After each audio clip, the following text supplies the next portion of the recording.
Today on Crazed Performance Repair, we're going to actually talk a little bit about direct fuel injection and issues that I'm seeing with the newer GM trucks specifically. So these injectors are fairly common to fail. I noticed that on a program I have that's called Identifix, a misfire, very common problem for misfire, is the injectors being an issue. Now, one thing they don't talk about in there, because I'm sure the techs don't report on it, that's one of those systems where technicians report on the issues, is after replacement causing an issue on your own because of not paying attention to what you're doing. You might think that that's a total mistake on the tech, but the first time doing it, I could see how it would be very easily to do, especially for a do-it-yourselfer at home. So, what is the problem with the direct injections when you're reinstalling them, and how can you prevent from creating a failure when you're doing it? So basically, let's pretend this is the injector hole inside the cylinder head, right? So what you have is, obviously you have a hole, but it's not designed like this hole is here. I don't know how well you can see that, but this hole has a nice contoured, actually I'm going to go ahead and draw it for you. It has a nice contoured taper to it. So basically,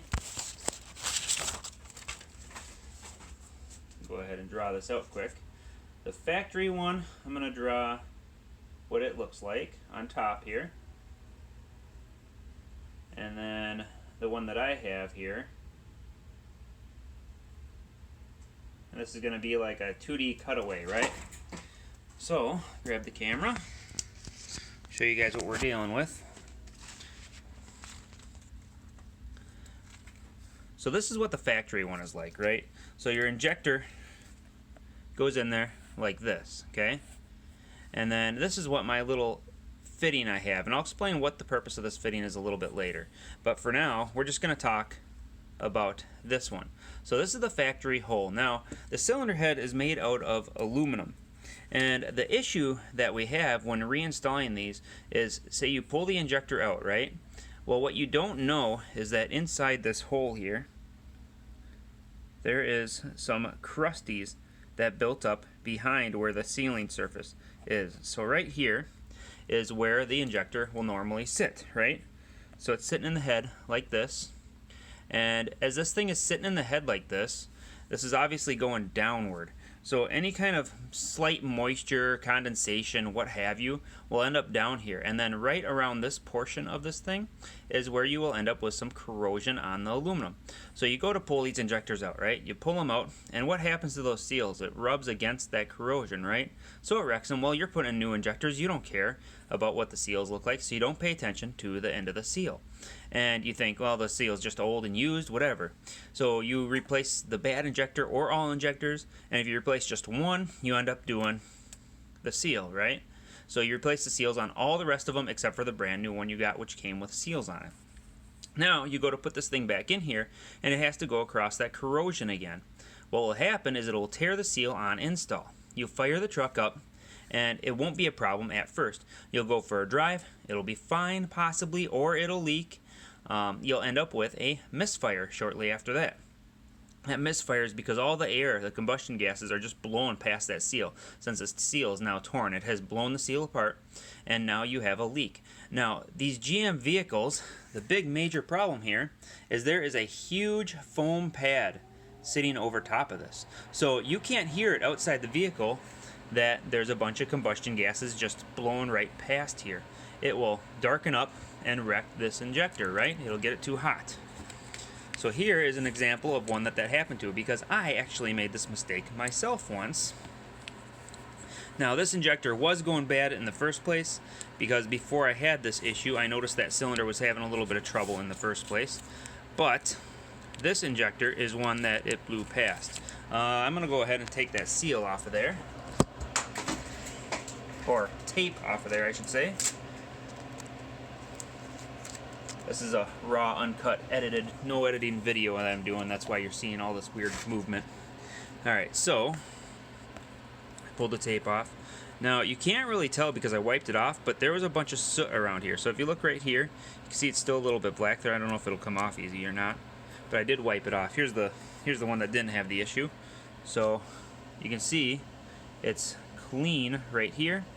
That one's got a little soot around it. That's because it was blown past this one and up there, due to that corrosion issue when I installed it. I did not know that was there.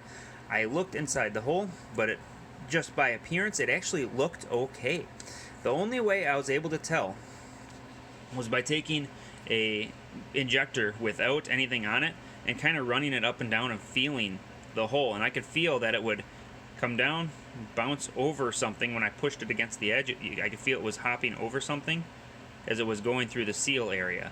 So I knew something was wrong. So then I grabbed a drill bit that was smaller than the hole itself, and then I took the drill bit and just put it in here and worked it back and forth like a small file against the edge of this, right? And that broke away the majority of this debris right here. But doing that is not enough. So what that leaves, let's go ahead and draw another little section here. So we'll draw a duplicate of one of these sides. Oh, that was a bad example. Oh boy, having all kinds of fun here. Screw it. We'll just go like this. We'll just do two lines. Good enough. So what it happens is it goes from this jaggedy, bumpy edge to a smaller jaggedy, bumpy edge, right? So now you need to clean this section off that you can't quite get with the drill bit. So in order to get that, I took a stainless steel wire brush, one of the tube brushes. Go ahead and grab one out of my box here. Wrong drawer. You see my box here. Similar to that. Not quite that. Okay, here we go. Here's a bunch of them. So you could pick these up. Actually, I'll throw a link in the description below. But these guys here are perfect for something like that because they're somewhat aggressive. You might want to get a set of brass ones for other projects too. But the stainless ones is what you want for this. And normally they have, I don't know if I have any left. Normally they have a looped end on here. So they have just like a little looped handle because that's the wire is. I just snip it and then I hook it into my drill. So I stick that in my drill. And then I take that brush, and while the drill is running, I work it inside this hole here, and it cleans up the rest of the debris. Then when you go to install the injectors, it won't tear the seal. So that is the major problem number one. The other issue that you have is when you're installing, this is a really bad place to be doing this. When you are installing these seals, how do you get them to install? And that's where the item that I can't keep up here, we'll just go ahead and throw it on this desk. That's where this little guy that I made comes in handy, as well as this little guy. So you don't have to have a round cylinder like this. You just need a drill bit and a little bit of time. But what I do with these things is this one here is actually for putting the injector seals on. You can see how it's the perfect size there. I think it was a 5/16 drill bit. Actually, I think you can read it right there. Come on. There we go. Yeah, so it looks like it was a 5/16 drill bit that I ground on. You can see the taper that's on there. That taper is so that I can take these seals when they're really small, push it over the end, it stretches it past or to the diameter of the outside of this, and then I put this against this guy, push the seal down, it pops over top and then goes on here. But if you try and put it in the vehicle like that, it will tear these seals as well. So you need to go one step further. That is where this guy comes in. Now, I don't know if they make a kit for this. If they do, I'll throw a link in the description.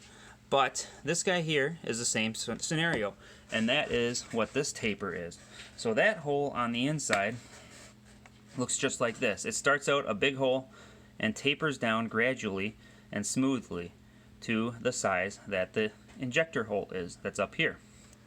And by doing that, it pre-squeezes these seals. And I use a product called Sil-glyde. That'll go ahead and throw a link. I know I can find that. I'll link that in the description below. But Sil-glyde is like a silicone lube that's insanely slippery. And I just put a real small amount on the seals. And then I take this guy and I push these two together, right? I'll go ahead and do it right now. You'll see it's kind of a tight fit even though those injectors came out of a vehicle. I mean, there is no just pulling it off really easy because it is a perfect fit. I'll have to use two hands to pull that guy off of there. But that is how I go ahead and install the injector seals. Then you can put everything back together, throw the new injectors and everything back in the vehicle, and you will be good to go. So with that, hopefully you like this quick Tech Tip Tuesday tip. Like, share, subscribe, and as always, I hope to see you on another video. Thanks for watching.